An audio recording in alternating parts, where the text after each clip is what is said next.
عالمی معاشی بحران کے 2 سال بعد IMF کا کہنا ہے کہ عالمی معیشت میں بہتری آ رہی ہے۔ اس میں 2011 اور 2012 میں 4.5% اضافہ متوقع ہے۔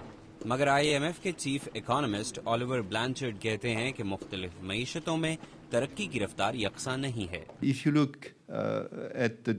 اگر آپ تفصیلات میں جائیں تو آپ کو پتہ چلے گا کہ ترقی یافتہ معیشتوں کے لیے گزشتہ 2 سالوں میں ہم 2.5% اور ترقی پذیر ممالک کی معیشتوں کے لیے 6.5% بہتری بتاتے ہیں۔ چین کی تیزی سے پھیلتی ہوئی معیشت 9.6% اضافے کے ساتھ سب سے اوپر ہے، جس کے بعد بھارت 8% اضافے کے ساتھ دوسرے نمبر پر ہے۔ لیکن ترقی یافتہ ممالک میں خطرہ بہتری کی سست رفتار سے ہے، جو بے روزگاری کی سطح کو کم رفتار سے نیچے لا رہی ہے۔ دیرپا بحالی کے لیے ترقی یافتہ ممالک کو مستحکم مالی پوزیشن حاصل کرنا ہوگی۔ ایسا کرنے اور بحالی کو جاری رکھنے کے لیے انہیں بیرونی طلب پر انحصار کرنا ہوگا، اور اسی طرح یہ ضروری ہے کہ ابھرتی ہوئی معیشتیں بیرونی طلب کے بجائے اندرونی طلب پر منحصر ہوں۔ الیور کہتے ہیں کہ عالمی معیشت کو ہموار کرنے کا طریقہ یہ ہے کہ اپنی قیمت سے کم سطح پر رکھی گئی کرنسی کو تیزی سے اوپر لایا جائے۔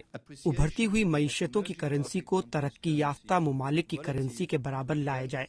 عالمی سطح پر بیلنس لانے کے لیے کرنسی بہت اہم ہے۔ یہ واحد طریقہ نہیں ہے، لیکن بہت اہم ہے۔ امریکہ کا موقف ہے کہ چین جان بوجھ کر اپنی کرنسی کو نیچے رکھتا ہے تاکہ اس کی برآمدات کو فائدہ ہو۔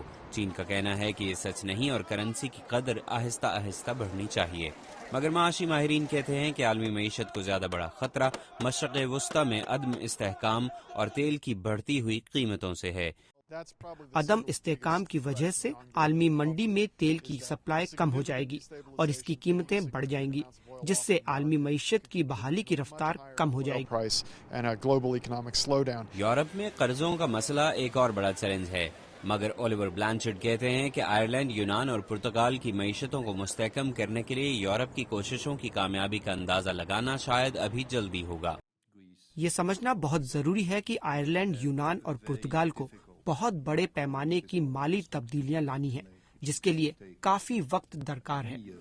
عالمی معیشت کی بحالی کی مشکلات کو ایک اور بڑا دھچکا گزشتہ مہینے جاپان میں آنے والے زلزلے سے لگا، جس سے IMF نے جاپان کی معاشی بحالی کی ممکنہ رفتار کو 1% کے 20ویں حصے تک کم کر دیا ہے، مگر امید ظاہر کی ہے کہ تعمیرات کا کام شروع ہونے سے اگلے سال دنیا کی تیسری بڑی معیشت کی مقامی منڈیوں میں بہتری آئے گی۔ ملار سیگا کے ساتھ محمد عاطف، اردو VOA۔